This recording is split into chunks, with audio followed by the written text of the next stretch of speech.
Hi everyone, thanks for joining us. Thanks to everyone in the room, and it's great to see everyone as well, and those that are, I'm sure, watching it through a recording. My name is Liam Young. I'm the coordinator of SCI-Arc's Fiction and Entertainment Postgrad Master's Program, and it's a pleasure tonight to be introducing the artist and director, Andrew Thomas Huang. Jorge Luis Borges, the Argentine magical realist, in his mythical bestiary, The Book of Imaginary Beings, uses the phrase necessary monsters to describe the cathartic processes we go through when creating a monster. They are repositories for our human qualities that must be externalized or experienced or engaged. And we must transfer these qualities or our own desires to these kind of inhuman beings. Andrew Thomas Huang's world is filled with glittering necessary monsters, mythical beasts and botanical puppets, exploring critical questions of queerness or sexuality. Because he's an artist and director who develops these highly unique and charged visual worlds in collaborations with musicians such as Björk, his Grammy-nominated video for FKA Twigs, or artists such as Tom York, amongst many others.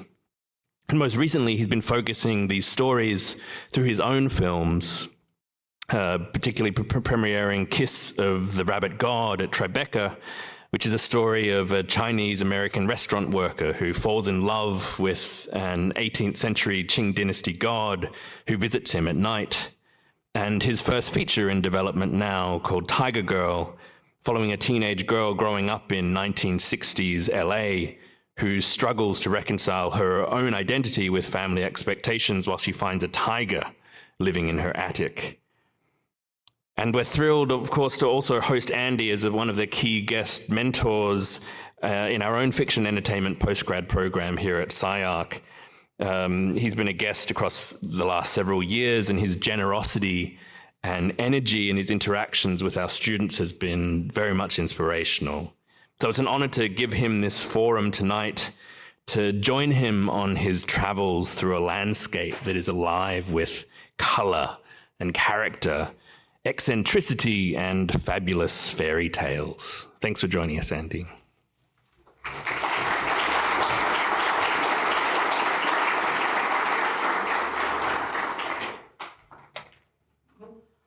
Hi, everybody. Thanks for having me. I love coming to SCI-Arc. Every time I come here, I'm blown away by the students and the faculty. And I always tell people that this is one of the most exciting institutions in Los Angeles. So I'm really honored to be here. Thank you so much for that introduction, Liam. And today I'm giving a talk entitled Queer Morphologies and Digital Spirits. I'm going to give you some working definitions of these themes I'm going to talk about. Queer morphologies is a term that it's a work in progress term that I'm calling inhabited forms, avatars, and personas that expand the embodied imagination. For me, queerness is about the transgression of boundaries. It's about the body as a site of liberation, and it's about challenging power structures that engender us. And digital spirits is something I'm going to cover, where I'm going to talk about technology as a conduit space for spiritual inhabitants, or spiritual and ancestral knowledge as technology itself in the form of number systems and data storage. For me, the intersection of queerness, spirituality, and technology offers opportunity to challenge Western ontological frameworks that form the foundation of existing power structures. And this intersection provides fertile ground for new modes of storytelling. One queer writer, thinker, and filmmaker that I'm a fan of is Elizabeth Povinelli, who wrote this book, Ontologies, A Requiem to Late Liberalism. And the opening chapter of this book is entitled Can Rocks Die? Which may sound silly to some people, but she provides a compelling case involving this sacred site called Two Women Sitting Down in Northern Australia. In 2013, the Aboriginal Areas Protection Authority sued the mining company OM Manganese Limited for the desecration of this site. This is the first case in which the destruction of a sacred site was successfully prosecuted under Australian law. This is significant considering the history of instances in which Aboriginal communities tried and failed to defend themselves against the desecration of their land in Australian court, based on the Western understanding that things like rocks, trees, and rivers are non-sentient and therefore have no rights. As Povinelli writes, Australian courts simply assume that non-life has no capacity to intend, desire, or seek. They simply assumed that Indigenous men and women had a cultural belief about things rather than probing the analytics of their existence. For the Queerness tribe who lived on this land, two women sitting down harbored thousands of years of ancestral knowledge. They were dreamings who observed, listened, and even smelled the sweat of the Aboriginal people as they passed by hunting, gathering, and going about their daily lives. In this book, Povinelli coins a term called geontopower, which she defines as a set of discourse, affects, and tactics used in late liberalism to maintain or shape the coming relationship of the distinction between life and non-life. Or in other words, this is a study of the distinction between life and non-life and how this very distinction, it forms the systems of governance and economics predicated on colonialism and extraction. Povinelli's book offers an opportunity to reframe the narrative. Is it possible to decenter humans as the protagonists in our narratives while still telling stories with powerful emotional resonance? How can we give all forms, living and non-living, agency in the stories we tell and build? I think that this idea of this basically harkens to ideas of animism, which is defined as the attribution of living souls into non-living things. And I think this idea of animism is increasingly relevant, especially as we consider our deepening climate crisis, when we have materials like styrofoam, radiation, carbon, things that will outlive us as a species. And so, for example, Timothy Morton in his book, Hyperobjects, talks about how these objects, like the plastics in the sea, will probably require intergenerational stewardship in order for us to deal with them in the far future. So I think that, again, as we talk about storytelling, I think we have exciting possibility in narrative and making these non-living beings the center of our stories. I actually came to filmmaking through mixed media, through visual effects, animation, and puppetry. And I find that mixed media tools are ideal for telling stories about abstract concepts and also about interiority, psychological and emotional stories. And I think I came to puppetry precisely because maybe I didn't see myself represented growing up, and puppetry kind of offered a way for me to step into these roles by proxy. In 2012, I made one of my first experimental films called Solipsist, and this involved puppetry in which I was interested in non-representational characters, things that were genderless, something between macro and micro, and something between living and non-living creatures. And this was an opportunity to tell a three-act narrative, but with a climax, but it was largely based on these kind of queer shapes and forms coming to life, connecting these characters in a kind of enmeshment.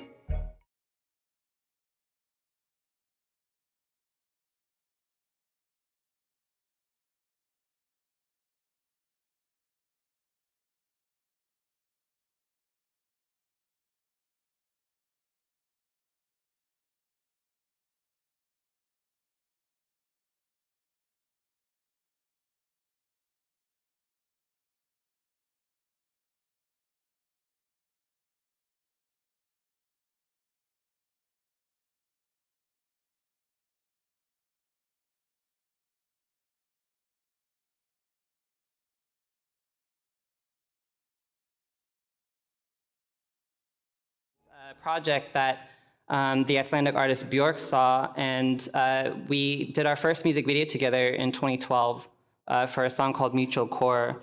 And I brought some of the same techniques involving, again, bringing kind of abstract geological or natural phenomena to life as the center protagonist in the story. The song was about tectonic plates converging and the friction that they cause being an analogy for human relationships. And so this is just a test I did in my apartment of rocks that we motion tracked and turned the strata into these like licking tongues. Again, there's just an example of a way in which animism provides opportunity to create these kind of queer bodies that are, again, abstract natural phenomena come to life.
My next collaboration after Björk was working with Radiohead's lead man, Tom York. He was doing a project a solo album that he had written in LA. And climate crisis and apocalypse was very much on the tip of his mind. It was something that formed the basis of our next video, again, in which terrain and topology and geological phenomena was the main character of this story. And so we used like erosion patterns and topographic lines as the inspiration for this technique you see on the terrain here. And I envisioned Tom himself as like a singing statue, like a crumbling statue in a collapsed civilization, as the narrator in this story. So again, I think we're telling stories about non-living things existing in deep time.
Talking about queer morphologies in the physical world is one thing, but we also need to consider queer morphologies in the virtual world. When I finished that video, I was moving on, thinking about digital forms living on their own terms, and I needed to do some experimenting. I think I was kind of tired of making rocky, sandy stuff, and so I wanted to play with photogrammetry at home. I have like a bone collection at home, and so a lot of these sculptures that you see here are like queer forms that I was making out of photogrammetry scans of skulls and plants. Again, creating these kind of like queer hybrid fetish objects that gave kind of a reincarnated life to these bones and non-living forms. And eventually these forms became anthropomorphized, and I started making these kind of like cyborg avatars. And I was just really inspired by like Japanese lacquer work, and wanted to make these. I don't know why. I think I just started kind of thinking of these almost like a form of digital drag. And I began experimenting, bringing them to life with motion capture, which I'll share in a moment. But I think at this time, it really was Donna Haraway's essay, A Cyborg Manifesto, that really spoke to me at this time. She writes, by the late 20th century, our time, a mythic time, we are all chimeras, theorized and fabricated hybrids of machine and organism. In short, we are cyborgs. The cyborg is a creature in a post-gender world. The cyborg appears in myth precisely where the boundary between human and animal is transgressed. The second leaky distinction is between animal and human, organism and machine.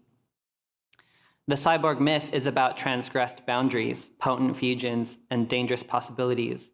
A cyborg world might be about lived social and bodily realities in which people are not afraid of their joint kinship with animals and machines, not afraid of permanently partial identities and contradictory standpoints.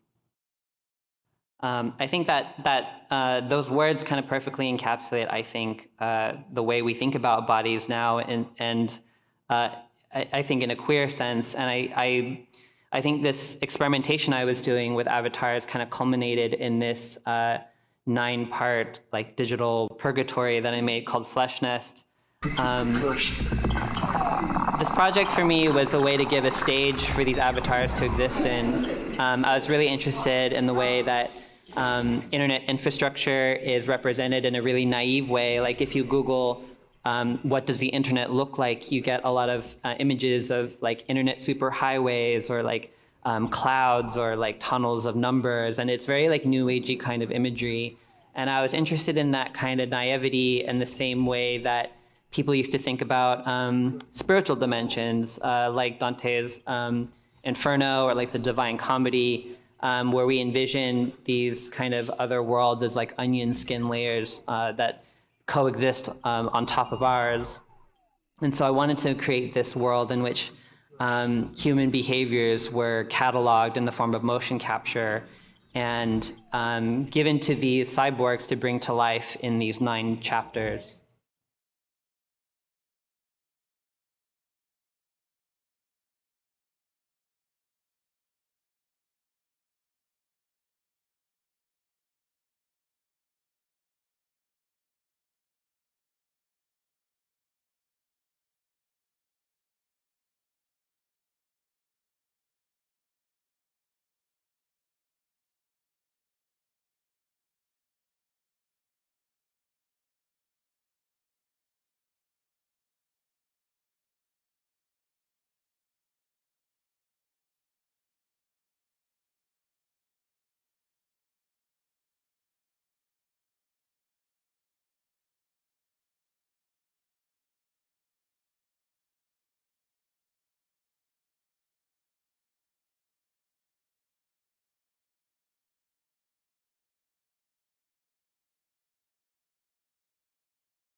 idea of enmeshment and again, thinking about digital bodies inhabiting this kind of spiritual plane was something that made its way into the video. Around 2017, I was making Flesh Nest, and I was thinking a lot about just how tough visual effects work is, and how I think a lot of what I was doing felt very much like a formal experiment. And I feel like it felt too easy to make visions of like a dystopian Blade Runner future. It felt like if we're going to envision a dystopian future, if we're going to envision the far future, we also have to examine the deep past. And I felt like a lot of what I was making was not emotionally vulnerable enough to really resonate with other people. And it was also January of 2017 when Trump was inaugurated, and I felt very much like, I think, shell-shocked like everyone, and also maybe a responsibility to actually look at my own background and infuse that into my work. I think up until this point, I'd been reluctant to bring in my Chinese American heritage into my work, I think because I had a mom who was actually very active in the Asian American community and raised me thinking about it all the time, and I didn't want to pigeonhole myself making work about my identity. But I think at this time, I was interested in looking deeper than the immigration story and looking at my family's background. We used to have a Chinese restaurant in Gardena for 40 years, and in the back room we had a statue of this god Guan Yu you see here. Guan Yu is the Chinese god of war. And around the time Trump was inaugurated, I thought, I just had the instinct to take the statue of Guan Yu and virtualize him as like a digital spirit. And I made this piece called Firecock for the year of 2017, was the year of the fire rooster. And I went and visited my grandmother and her siblings on Chinese New Year and thought I would just film them hanging out. And I took this footage of them swirling mahjong blocks, and I thought it looked really beautiful, seeing their hands, seeing all the things that they lived through, and seeing them. I thought it would be kind of beautiful to take this footage of them taking their chances with these mahjong blocks, with almost as if they're like summoning the god of war behind them. And then, it's almost as if the god of war is presiding over this live mediascape with Facebook live emojis showing icons of war. And I think it is this idea of war and violence that made me think of what my family fled to escape, and also the violence to come in the wake of the new administration. Maybe the god of war is the one constant thing in their lives, as a protector of businesses of all kinds of Southern Chinese immigrants, around the world. It was also around this time that I started thinking about what other Asian diaspora artists were doing. And I was particularly drawn to this work by artist Lawrence Leck, who I actually had the pleasure of meeting last week. He lives in London, and he wrote this he made this video essay called Sino-Futurism, a video essay which he released in 2016. This is a term that certainly owes itself to Afrofuturism and other futurisms like Gulf futurism. And Lawrence defines Sino-Futurism as China reimagined as a post-human intelligence. These are some stills of that essay. I'm actually going to read his definition.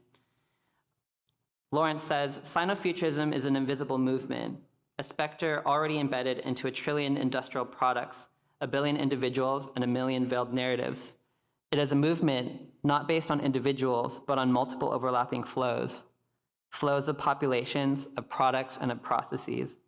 Because Sino-Futurism has arisen without conscious intention or authorship, it is often mistaken for contemporary China, but it is not. It is a science fiction that already exists. By embracing 7 key stereotypes of Chinese society, computing, copying, gaming, studying, addiction, labor, and gambling, it shows how China's technological development can be seen as a form of artificial intelligence. I think this idea of this theme of copying makes itself very apparent in cities like Chengdu, where a Chinese city where European landmarks have been built to a T. It's kind of like the real fake. We also have artists like Liu Yang, who combines Chinese mythology and religion with pop culture to create these kind of dystopian virtual worlds. Or the media artist A Jiao, who often invites viewers and users to participate in his own critique of Chinese censorship, US capitalism, and how the internet really consolidates existing power structures to the nth degree. I think it's also been interesting thinking in this time, you know, when I was thinking about all these artists, about the difference between Chinese artists working in China and then the diaspora, you know, those of us who are descendants of people who've, parents who've, you know, fled and immigrated over the past century. And I found this really great essay by Gary Zhang in which he says, without an indigenous methodology, Sinofuturism orbits around a Euro-American planet, manifesting either as a diasporic fantasy or a nightmarish return to the colonial repressed. What is at stake in Sinofuturism is not only the decentering of Euro-American cultural hegemony, but also the narrative of futurity as a historical modern aesthetic, which China might recast in its own image. Sinofuturism is hardly a utopian project, but it presents a geopolitical opportunity. How might Orientals take control of the narrative of Orientalism? This really resonated with me, especially as someone who again, grew up here. I don't speak Chinese, but this idea of using indigenous methodology really spoke to me. And this is kind of my working definition of Sinofuturism as an aesthetic practice and philosophy for constructing reimagined histories and speculative futures for Sino-diaspora. Sinofuturism draws from indigenous Chinese heritage and culture to invent new narratives and unlock opportunities for new forms of inhabitants, embodied imagination, and self-reinvention. I took off from my work on that last video project to, again, bring the tools that I was using to examine things that I remember growing up. I remember going to Chinatown and watching lion dances and being totally terrified. And also my dad grew up right on Alpine Street in Chinatown, right near where there's an organization called East Wind, which is a nonprofit dedicated to teaching local youth martial arts and Chinese line dancing. And so I collaborated with this troupe to bring this motion capture project to life. This was commissioned by a gallery in Shanghai, where, again, I went to where they rehearse and used the perception neuron motion capture suits to capture their movement. And I think there's something really important that, you know, these were Chinese American diaspora, and that this is, you know, I'm taking their movement specifically, you know, and turning it into ones and zeros that then bring these cyborgs to life. You know, these kind of Chinese lions that are given, these are like mythical creatures given a new life in cyborg form.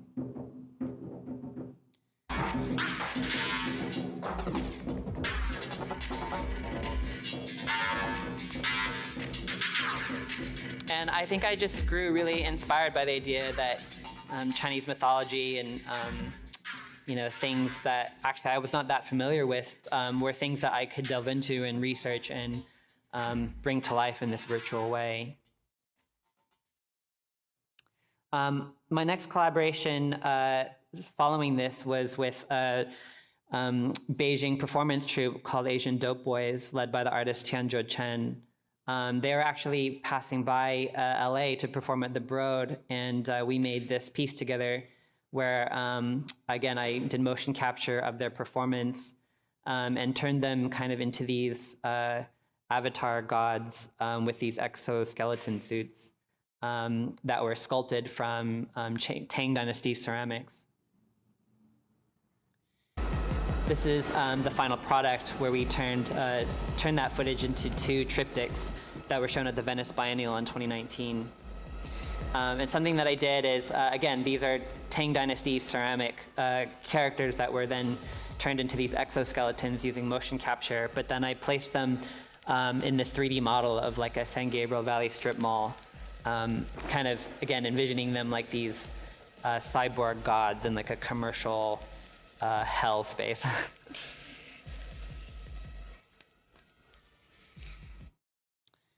I, do so much of this digital work, but ultimately my job is to direct music videos and commercials and films, and I really miss working in the narrative space. And in 2018, I finally embarked on a narrative project called Kiss of the Rabbit God.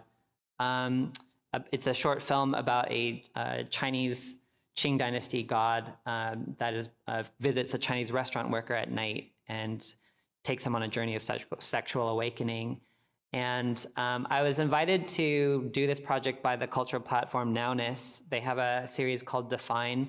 And that year, the previous year, they had a series called Define Beauty, where they invited directors to interpret the theme of beauty. And that year, in 2018, they wanted to do the theme Define Sex. And they wanted me to do a piece about queer Asian characters. And I think at first I was reluctant because the idea kind of scared me and it felt very vulnerable. But then I was really, I hadn't tried it yet. So I did my research, and I actually was in Mexico City, where I saw an exhibition for the Aztec god Xochipilli, which is the Aztec god of flowers and the patron saint of homosexuality.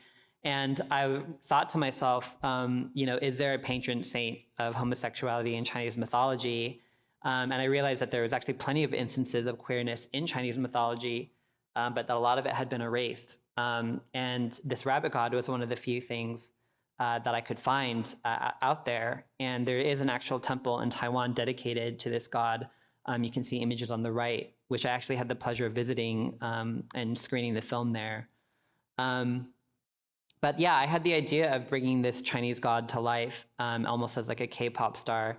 And we shot it here in LA, and I really wanted to, put my family's Chinese restaurant on screen. This is not our restaurant, but I was looking everywhere in Los Angeles for Cantonese restaurants, which are kind of a dying breed. But we found this great one called Coral Reef in Atwater Village, if any of you know it. These are some of the production sketches that I did with my cinematographer, Rena Yang.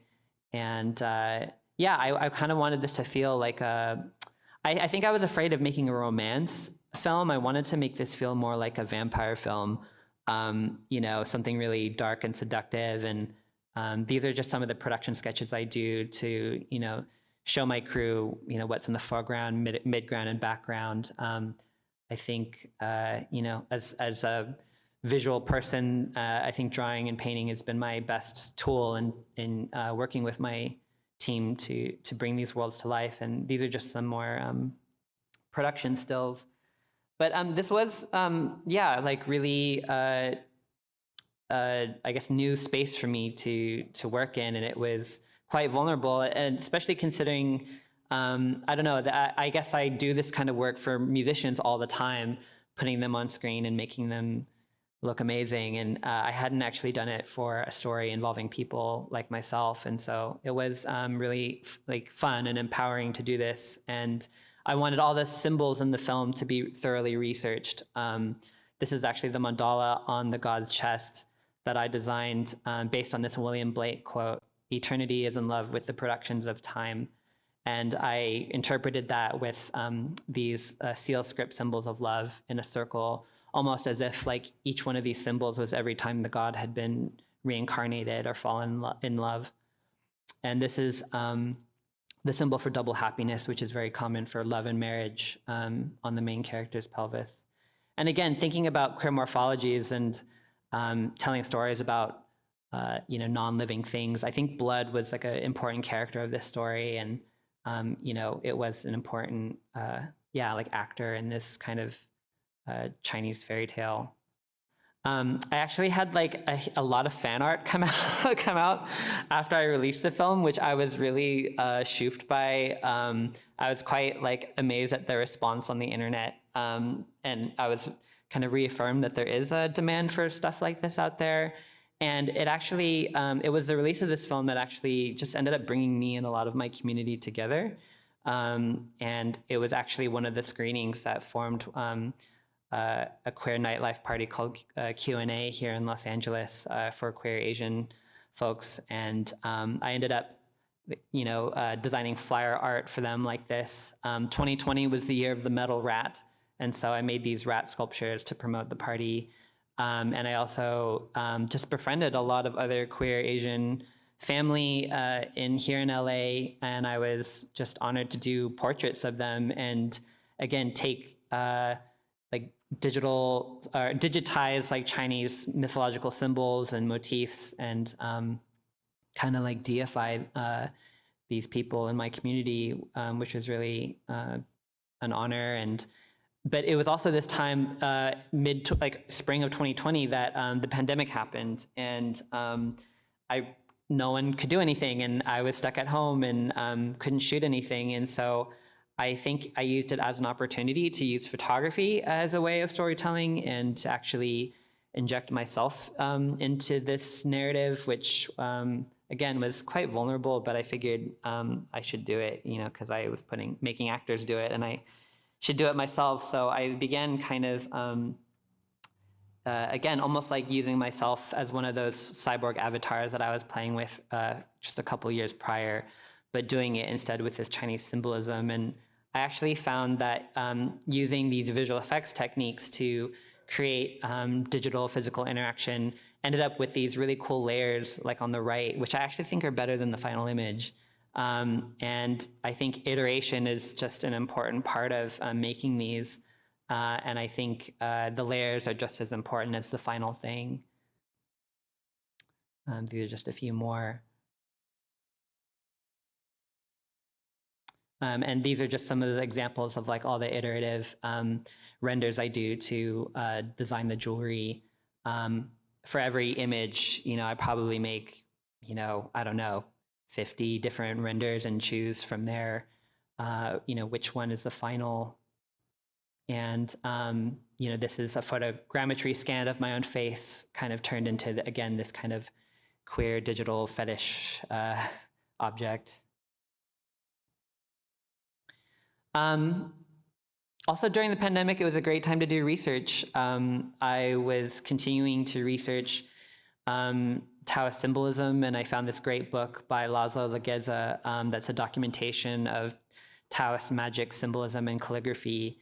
And it was interesting just also, I was also inspired to research this because I had been to the Rabbit God Temple in Taiwan, where they, would hand out like Taoist spells. And I was really interested in how practical Taoist magic is. It's sounds very esoteric, but sometimes spells are written just for like really mundane things, like, I don't know, finding a boyfriend or something, and I was also interested in just doing more research on other Chinese mythological figures that I was not familiar with, these being like the dragon kings you see here. There are 5, 4 for the court, the north, south, east, and west, and then the yellow dragon in the center. And so I kind of used, again, this idea of self-portraiture as a way to tell stories about these dragon gods, imagining them like in the far future, where they might use Taoist magic as like a technology, or Taoist calligraphy as like virtual data storage. So I took the Taoist symbols and digitize them. And I was also, a lot of these symbols have a lot to do with like evil warding and or invoking spirit possession. And I think that just really intrigued me. Again, the idea about enmeshment, that it's through the symbolism that spirits can enter you or exit you, or exit a space or enter a space. These are some of examples of uploading the digital calligraphy onto Sketchfab, because I was also just interested in the idea of archiving and how important that is for these symbols to live on in some way in a digital form.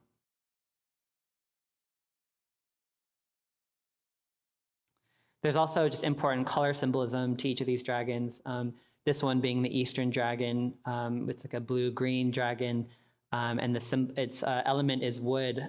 So I made like a wooden avatar of this dragon, again, uploaded onto Sketchfab. And for those of you who don't know Sketchfab, it's like a social media platform for 3D models, which is really fun, and I highly recommend.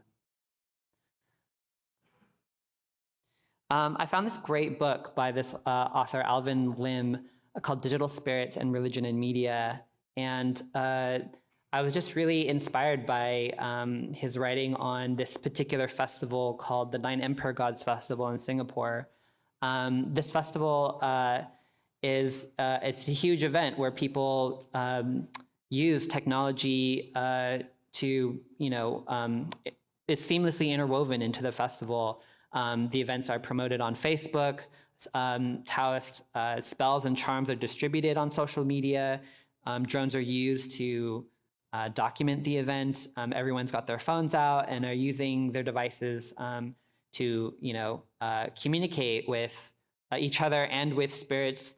And I'm just really inspired by the way other cultures don't see technology and these ancient spiritual practices as incongruent.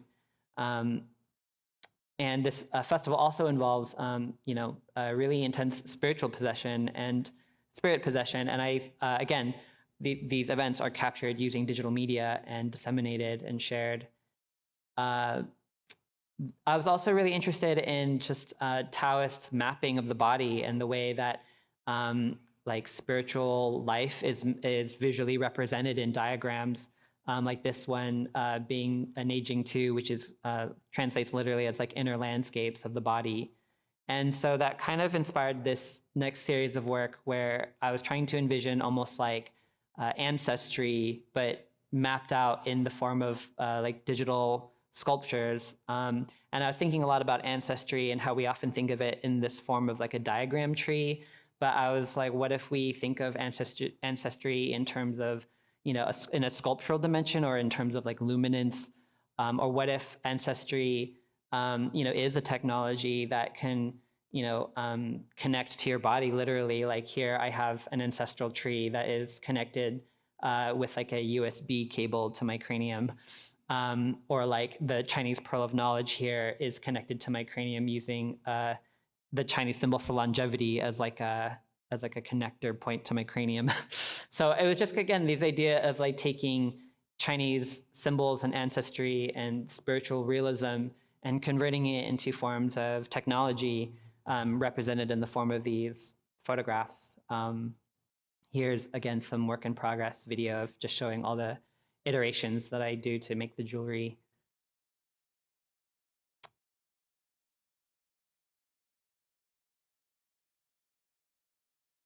And also thinking about Chinese altars as like portals of access to the ancestral realm and how maybe these two can function like pieces of technology. Here I made like a Chinese bagua, which I'll explain more later. But this is kind of like a portal device to access the spirit world. And again, thinking about queer morphologies, can I take this idea of like the Chinese pearl of wisdom and turn it into like a queer mutant digital sculpture? This is the bagua, actually. Bagua translates literally as the 8 trigrams, those like lines you see all around the yin-yang symbol, which you also notice on the Korean flag. But these are basically, these trigrams combine to form 64 hexagrams, which is basically the I Ching, which is a book of parables and aphorisms, each linking to each of these hexagrams. And so Alvin Lim does a really good job in this book connecting this idea of things like the I Ching being a form of data storage. He writes, trigrams produce networks simply by operating as nodes where gods pass their visions and energies to human subjects with the right access codes. Gods are only accessible when human agents enact the trigrams and numbers to use them as codes and passwords to tap into the divine sphere. Or if I were to paraphrase, through numbers, the gods and the machine speaks. Yeah, I was just really interested in this idea of the I Ching. It's basically a form of binary code. And it inspired me to take this bagua and turn it into like a virtual AR sculpture.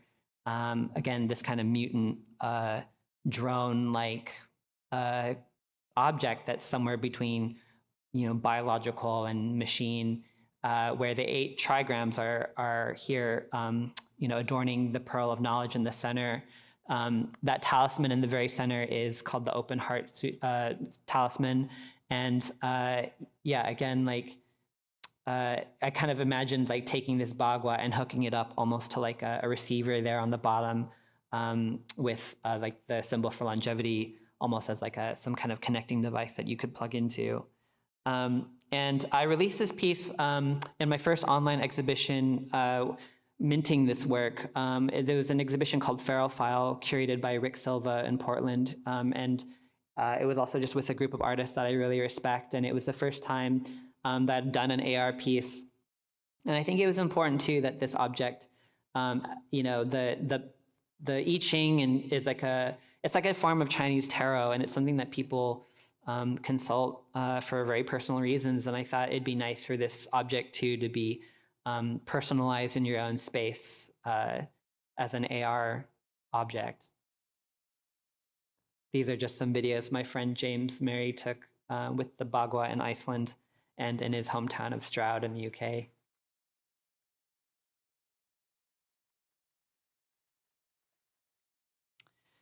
I think also this, you know, revisiting the ancestry and heritage is an important opportunity to rethink and correct things that are problematic. You know, Chinese culture is just historically so misogynistic, and I think that concepts like yin and yang have been so gendered throughout time. And so I wrote this theory that maybe mutant bagua could present an opportunity to reimagine the Taoist binary, thinking of yin and yang not as fixed gender arrival points, but as vectors in motion, data storage and flux that when combined reveal a limitless variety of morphologies and forms. Again, thinking of the bagua as a queer morphology itself. So this idea, again, of queerness, spirituality, and technology is an exciting intersection that can collapse the distinction between life and non-life, creating a spiritual gateway for new consciousness to emerge. This intersection allows divisions between humans, animals, plants, minerals, machines, the living, and the dead to converge to form hybrid actors on a new stage, chimeras in a world that has already ended. This intersection reveals to us that our ancestors are not behind us, but they're ahead of us, and they leave behind numbers that, when combined, reveal an infinite spectrum of possibilities. Or, as Lao Tzu riffed 2,000 years ago, Tao produced the one produced the two produced the three, and the three produced the 10,000 things.